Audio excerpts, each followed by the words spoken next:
देखिए भैया, आज कथा का प्रथम दिवस है, तो मैं निवेदन करूं, यद्यपि आप सबने भी जाना, कई बार कथाओं में मैं इस बात को कही हूं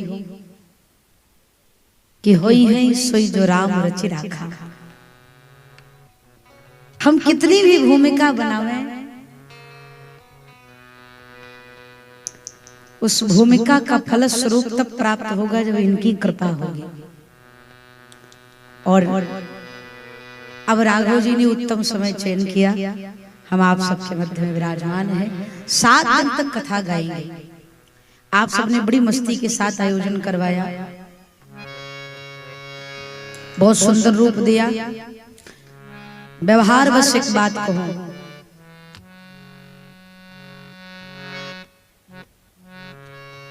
सात दिन तक कथा सुनिए, परंतु अगर कथा का लाभ चाहिए तो कथा को जीवन में उतारने का प्रयास करिए। यद्यपि 7 दिन की कथा में एक एक दिन की एक एक बात को जीवन में उतारेंगे, तब जाकर के आपका कराना और हमारा कहना सार्थक होगा। यद्यपि कथा जीवन को परिवर्तित ना कर दी तो समझ लीजिए कि आपने कथा सुना नहीं, केवल 7 दिन टाइम पास किया।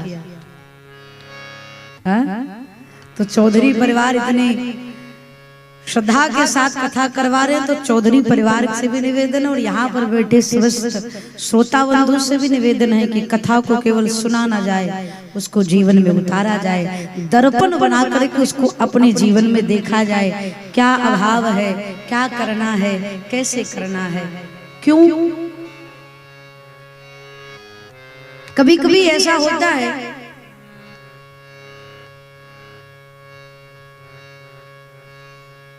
लोग कहते हैं बहुत सुस्ती छाई है,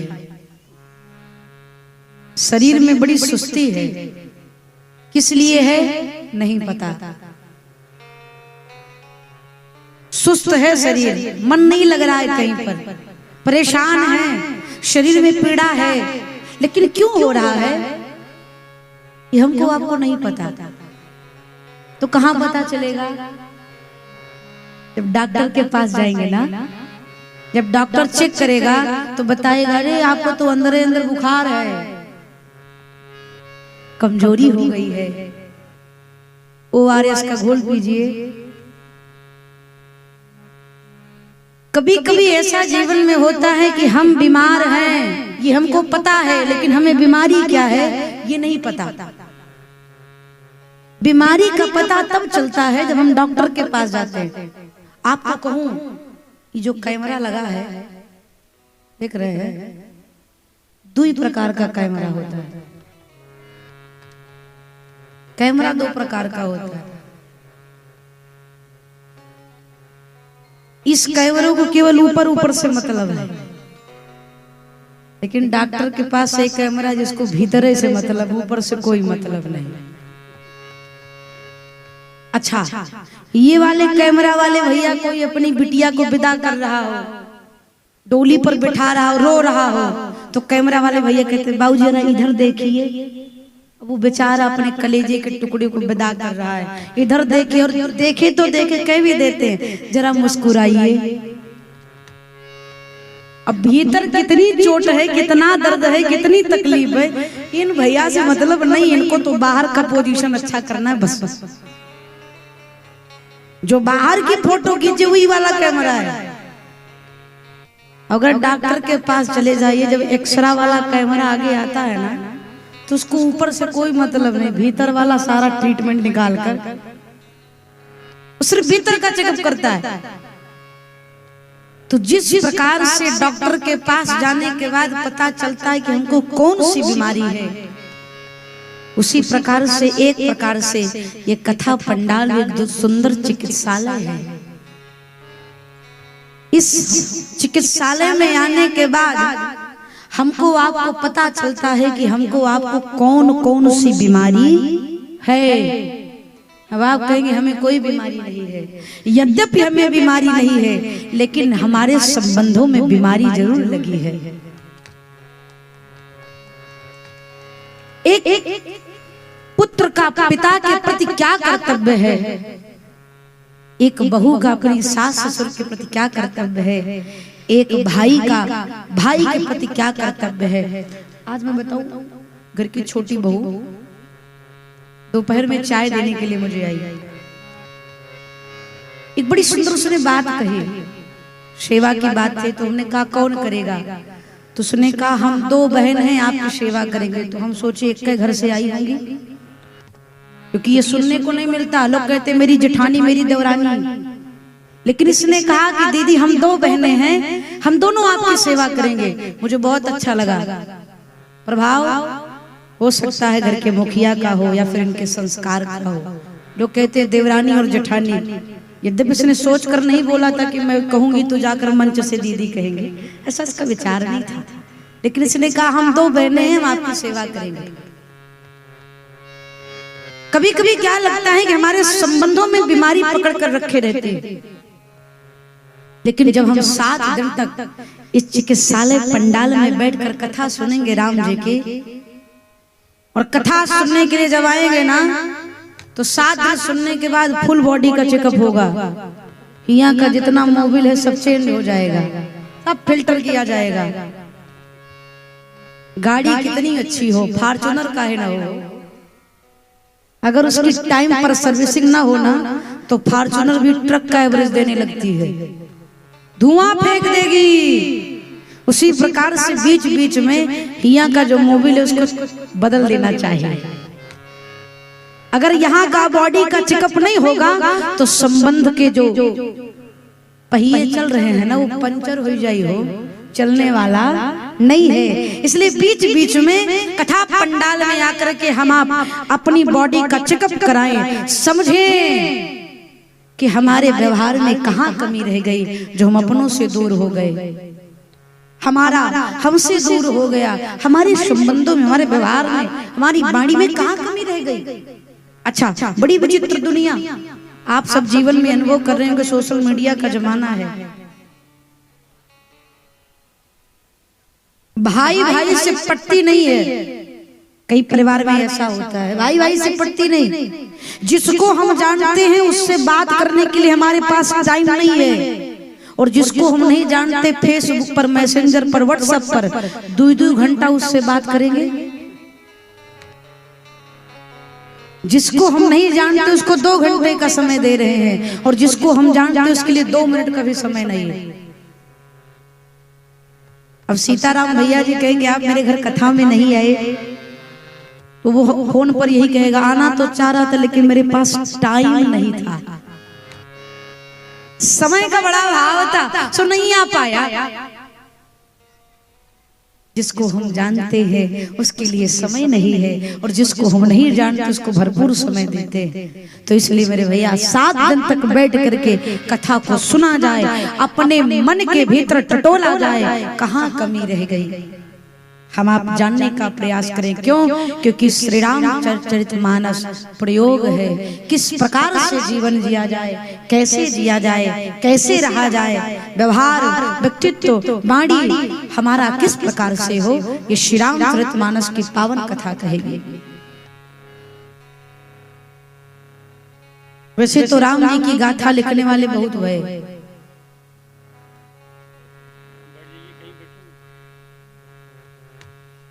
कोई कहे कि यहाँ आकर बैठो तो बैठे।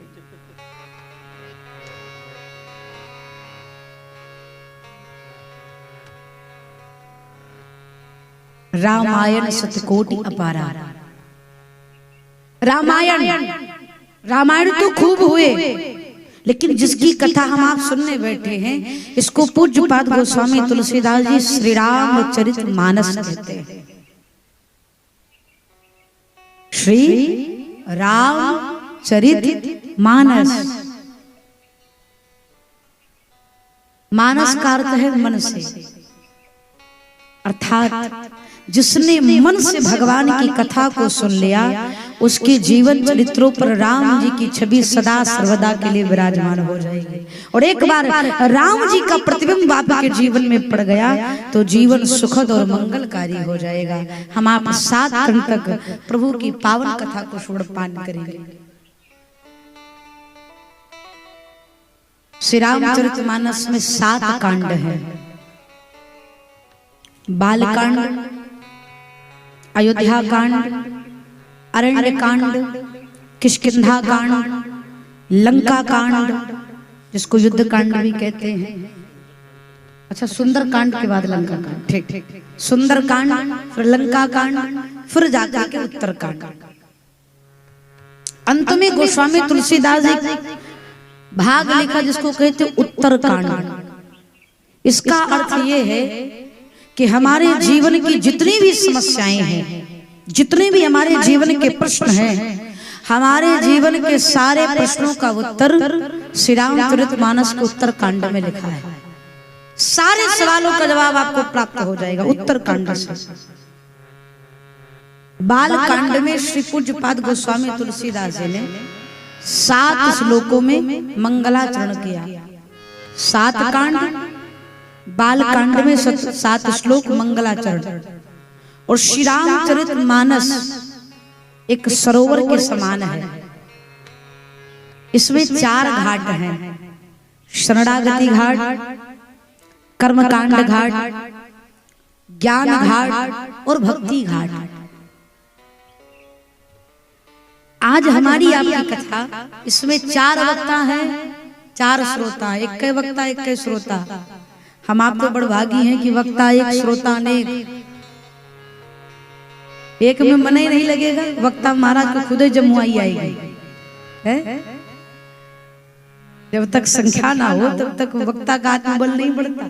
लेकिन श्री रामचरितमानस में एक वक्ता एक श्रोता, परंतु छोटी सी पोथी है श्री रामचरितमानस, उसमें 4 वक्ता है।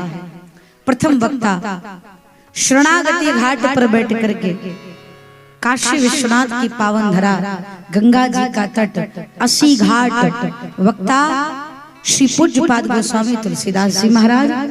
श्रोता निज मन, अस्तु कह दिया जाए गंगा मैया, अस्तु कह दिया जाए संत समाज। घाट शरणागति। दूसरे वक्ता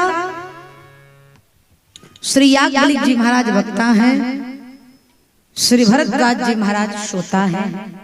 स्थान तीर्थराज प्रयाग, घाट कर्मकांड घाट। तीसरा वक्ता भूत भवन भोलेनाथ भगवान शिव वक्ता हैं, मैया पार्वती श्रोता हैं। स्थान कैलाश पर्वत, घाट ज्ञान घाट। चौथे वक्ता श्री कागभूषुंडी जी महाराज, कौआ महाराज। श्री कागभूषुंडी जी महाराज वक्ता हैं, पक्षियों के राजा श्री गरुड़ जी महाराज श्रोता हैं। स्थान नीलगिरी पर्वत, घाट भक्ति घाट। ये वो घाट है जहां पर निरंतर कथा चलती रहती है, बंद नहीं भई है। हमारी आपकी तो 7 दिन बाद विश्राम ले लेगी, लेकिन वहां पर निरंतर कथा चलती रहती है। नीलगिरी पर्वत पर श्री कागभूषुंडी जी महाराज वक्ता, पक्षियों के राजा श्री गरुड़ जी महाराज श्रोता। पक्षियों के राजा श्री गरुड़ जी महाराज कथा सुनने के लिए गए, क्यों? क्योंकि इनको संशय हो गया था, भ्रम हो गया था। कौन सा भ्रम? जब भगवान श्री राम नाग पास में बंधे तो उनको नाग पास से मुक्त करके स्वयं मोह के भ्रम में बंध गए। तो नारद जी ने देखा, नारद जी के पास गए, बोले मुझे भ्रम हो गया है कि ये ब्रह्म है। एक ब्रह्म होकर के एक नाग पास में बंधे हैं। जो भगवान विष्णु शेष नाग पर शयन करते हैं, उनके स्वरूप को धारण करने वाले प्रभु श्री राम नाग पास से मुक्त नहीं हो पाए, मुझे आना पड़ा। नारद जी ने कहा तुम पहले नहीं हो जो इनके मोह के प्रपंच में बंधे हो। हम के साथ कई बार भया है, मेरे साथ भी कई बार भया है। बोले तो बोले जाओ इलाज करवाओ। कहाँ? ब्रह्मा जी के पास। ब्रह्मा जी के पास गए, बोले मुझे भ्रम हो गया है, इलाज बताइए। ब्रह्मा जी ने कहा हमारे पास तो नहीं, इसके विशेषज्ञ भगवान शिव है, शिव जी के पास जाइए, शिव जी तुम्हें बताएंगे। भगवान शिव बीच रास्ते में श्री गरुड़ जी महाराज से मिले। गरुड़ जी महाराज का मुखमंडल देखे तो कहो हो तुमको बीमारी तो बड़ी खतरनाक लगी है, संशय की ये जिसको पकड़ लेती है छोड़ती नहीं है। संशय का बुखार निरंतर बढ़ता चला जाता है। तो महाराज गरुड़ ने भगवान शिव से कहा, महाराज इस बीमारी का उपचार बताइए। शिव जी ने कहा, देखो हमारा हॉस्पिटल कैलाश पर्वत पर है और मैं तुमसे बीच रास्ते में मिला हूं, अपना बिग पेस नहीं लाया हूं, आला वाला मेरे पास है नहीं, तो कहाँ इलाज होगा, किस प्रकार से इलाज होगा। तब भगवान शिव कहते हैं, अरे तबई होई सब संशय भंगा, जब बहुकाल करो सत्संगा, तबई होई सब। गरुड़ जी महाराज, अगर आप चाहते हैं कि आपका संशय नष्ट हो तो यहाँ पर ये अवधि नहीं लिखी कि 7 दिन करिए, 9 दिन करिए, 11 दिन करिए, 1 महीना करिए। तब ही होई सब संशय भंगा, कब, जब बहुकाल करिए सत्संगा। बहुकाल मतलब बहुत दिन तक।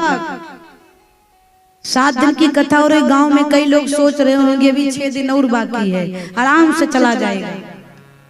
अब बताओ गरुड़ जी महाराज कितने दिन तक सत्संग करे और कर रहे हैं, और हम आप 7 दिन में 1-2 दिन चले आए, बहुत है भाई।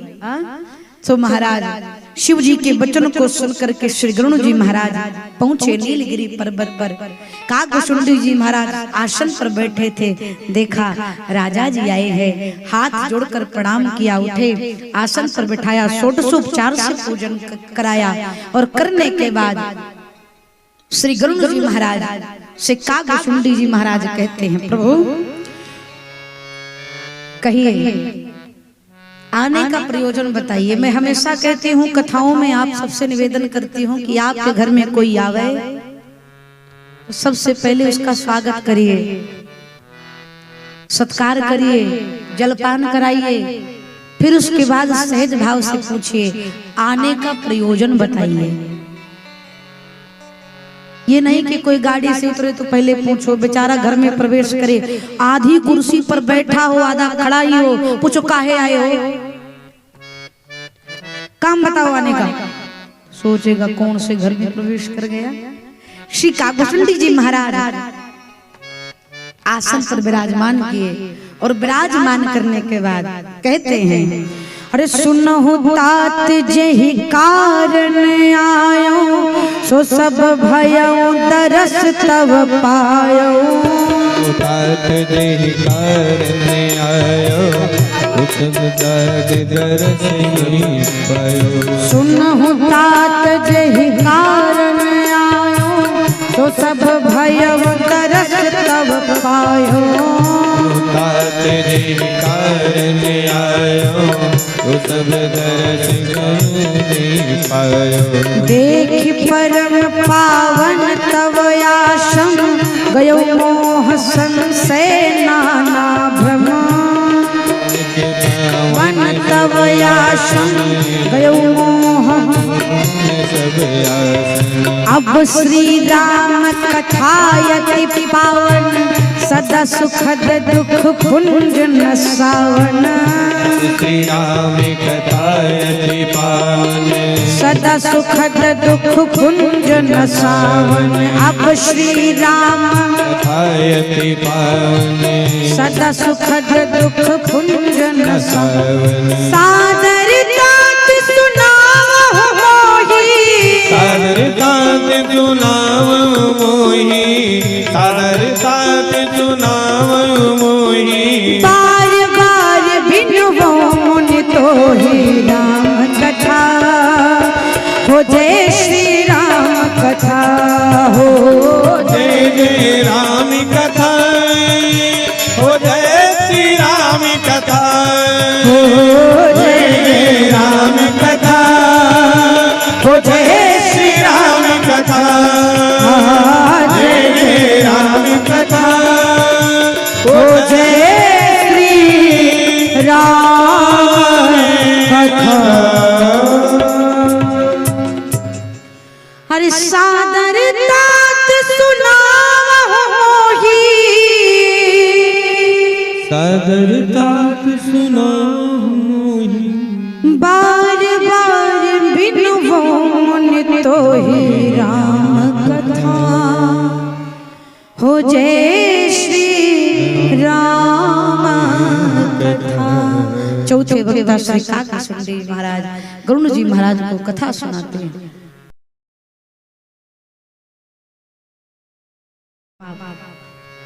काशी विश्वनाथ में श्री पूज्यपाद गोस्वामी तुलसीदास जी साथ कथा सुनेंगे। बालकांड में मंगलाचरण करते हुए 7 श्लोकों में वर्णन किया। वर्णानामर्थ संघानाम रसानाम छंदसामपि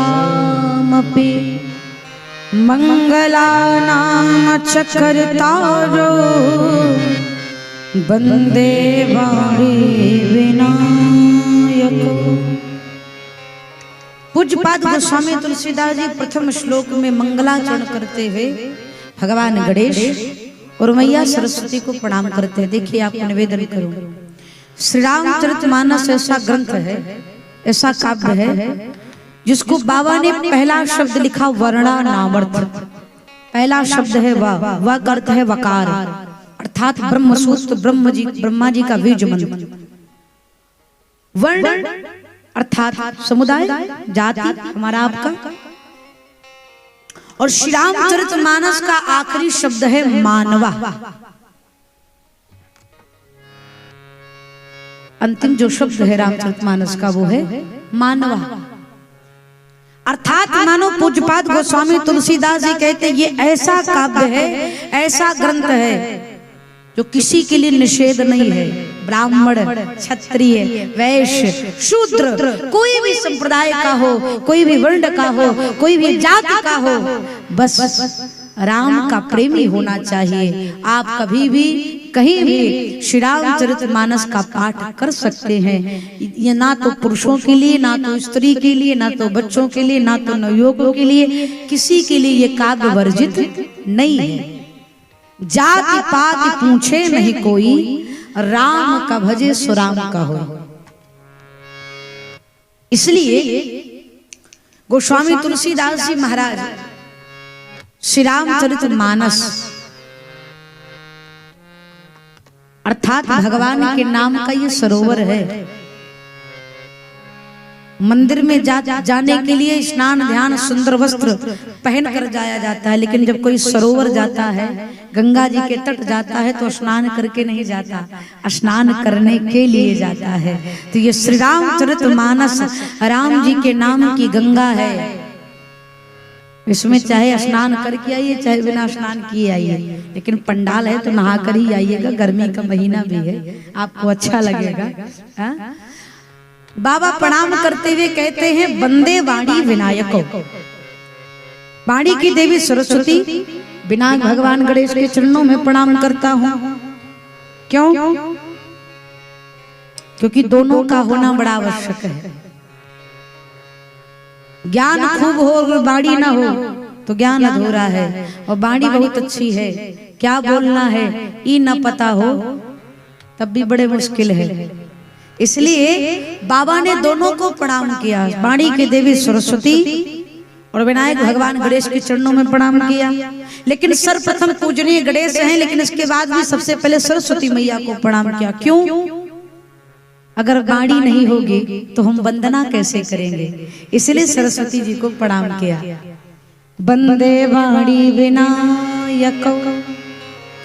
प्रणाम करने के बाद 2 श्लोक में कहते हैं भवानी शंकरो वंदे श्रद्धा विश्वास रूपिणो याभ्याम विना न पश्यन्ति सिद्धा शांतास्तमेश्वरो।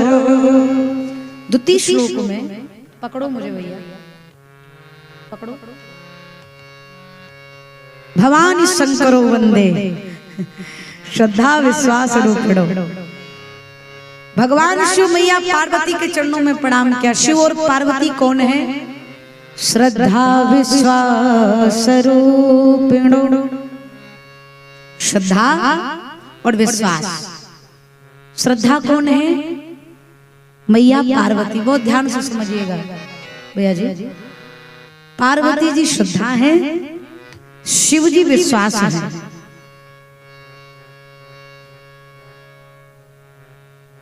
श्रद्धा का जन्म होता है और अंत भी होता है। श्रद्धा जन्म लेती है, समाप्त होती है, लेकिन विश्वास अजन्मा होता है। श्रद्धा आज आपकी राम पर है, कल कृष्ण पर हो जाए कोई गलत बात नहीं, लेकिन भगवान के नाम का विश्वास न जाने पावे। श्रद्धा जन्म ले, आए जाए, दुख का विषय नहीं है, लेकिन अगर हमारे जीवन से विश्वास चला गया अपने धर्म पर, अपने भगवान के नाम पर, अपने इष्ट से, तो ये हमारे लिए दुख की बात होगी। इसलिए श्रद्धा आए तो आए, जाए तो जाए, लेकिन विश्वास न हिलने पाए, विश्वास जमा रहे। श्रद्धा विश्वास रूपणो याभ्याम विना न पश्यन्ति सिद्धा शांतस्थमेश्वरो। भगवान शिव के चरणों में प्रणाम किया। वो भगवान शिव जो जटा में गंगा, नेत्र में अग्नि, मस्तक पर अग्नि, कंठ में विष और टेढ़े चंद्रमा को अपने मस्तक पर धारण करके भ्रमण करते हैं, ऐसे भगवान शिव जो विश्वास के प्रतिमूर्त है, उनके चरणों में प्रणाम करते हुए बाबा कहते हैं, सीताराम गुणग्राम पुण्यरण्ड विहारिणो वंदे विसिद्ध विज्ञानो कवीश्वर कपीश्वरो। बाबा दर्शन कराते हैं। श्री रामचरितमानस क्या है? बहुत सुंदर श्लोक भाई। सीता राम गुणग्राम, पुण्य रण्य बिहार। अरण्य का अर्थ है जंगल। ध्यान से समझिए। श्री रामचरितमानस, श्री राम कथा, श्री सीताराम जी की गुण का, लीला का एक सुंदर वन है। ध्यान से समझिए। श्री रामचरितमानस भगवान की कथा, श्री सीताराम जी की लीला की एक सुंदर वन है। बाबा कहते हैं इस वन में मैं प्रवेश करूं उससे पहले भाई किसी विशाल जंगल को आप देखें। जंगल बड़ा सुंदर है, वन बड़ा सुंदर है। आपका मन कर रहा है कि मैं इस वन में भ्रमण करूं, विचरण करूं, लेकिन आप सोच रहे हैं इससे पहले मैं कभी गया नहीं, इस जंगल के बारे में मुझे जानकारी है नहीं। तो एक काम करता हूं, जो इस जंगल को देखा है किसी श्रेष्ठ की उंगली पकड़ करके तब इस जंगल में प्रवेश करता हूं। क्यों? जब किसी श्रेष्ठ का हाथ पकड़ करके उस वन में प्रवेश करोगे तो आप उस वन में फिर भटकने वाले नहीं हो। बड़े आनंद के साथ उसकी यात्रा पूर्ण करके आप निकल आओगे ना। तो गोस्वामी तुलसीदास जी कहते हैं श्री रामचरितमानस सीताराम जी के गुण का सुंदर वन है। इसमें मैं अकेले प्रवेश करूंगा तो भटक जाऊंगा, तो क्या करूं? कवीश्वर कपीश्वर। बोले सीताराम जी के गुण के, कथा की, लीला के जंगल में भ्रमण करने वाले श्रेष्ठ कवि पूज्य पास श्री वाल्मीकि जी महाराज और कपि श्री हनुमान जी महाराज की उंगली पकड़ कर इस वन में भ्रमण करूंगा, प्रवेश करूंगा, तो मैं फिर भटकने वाला नहीं हूं। बाबा ने वाल्मीकि जी महाराज और श्री हनुमान जी महाराज के चरणों में प्रणाम किया। 7 श्लोकों में मंगलाचरण किया। 7 ही क्यों? 7 ही क्यों? 7 कांड और 7 श्लोक। मानो बाबा कहना चाहते हैं संसार में जितने जीव हैं हमारे आपके लिए संदेश है कि 7 श्लोक और 7 कांड इसलिए लिखे कि 7 दिन में सप्ताह में 7 दिन होते हैं। किसी भी दिन आप भगवान की लीला को गा सकते हैं अथवा सुन सकते हैं, इसलिए 7 श्लोकों में वर्णन किया। दूसरा, 7 श्लोकों में मंगलाचरण इसलिए किया क्योंकि एक एक श्लोक एक एक कांड को समर्पित है, इसलिए बाबा ने 7 श्लोकों में मंगलाचरण किया। 7 समुद्र है, 7 द्वीप हैं, सबके आधिपत्य भगवान श्री राम है, इसलिए 7 श्लोकों में वर्णन किया, मंगलाचरण किया। और अंत में निवेदन करो, 7 श्लोकों में मंगलाचरण इसलिए किया क्योंकि संगीत में 7 स्वर होते हैं, सारे गामा पा धा नी सा, 7 स्वर हैं। श्री रामचरितमानस की चौपाई को, दोहे को, सोरठे को, छंद को आप किसी भी स्वर में किसी भी राग में गा सकते हैं, इसलिए पूज्यपाद गोस्वामी तुलसीदास जी ने 7 श्लोकों में मंगलाचरण किया। सोरठे और दोहे के साथ पंच देवता को प्रणाम करते हुए अब श्री रामचरितमानस की पहली चौपाई याद है ना? हाँ। कितने लोगों को याद है श्री रामचरितमानस की पहली चौपाई? जरा हाथ उठाओ।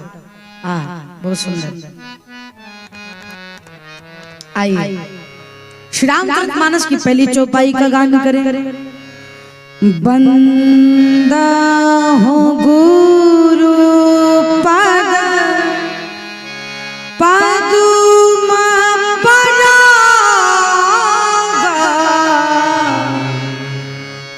सुरुचि सुवास सरस अनुराग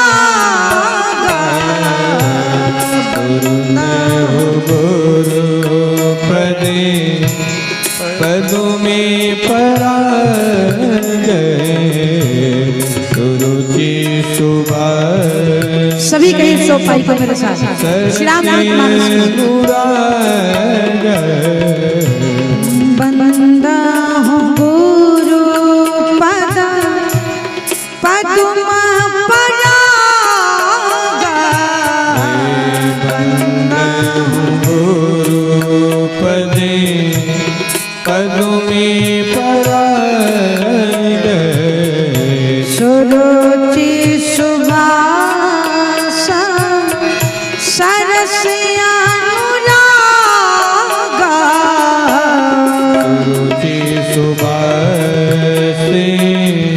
सरती अनुराग अमीय मोरी माया चूरन चारो अमीय मोरी मैं चूरन चारो समान सकाल भव रुच परिवारो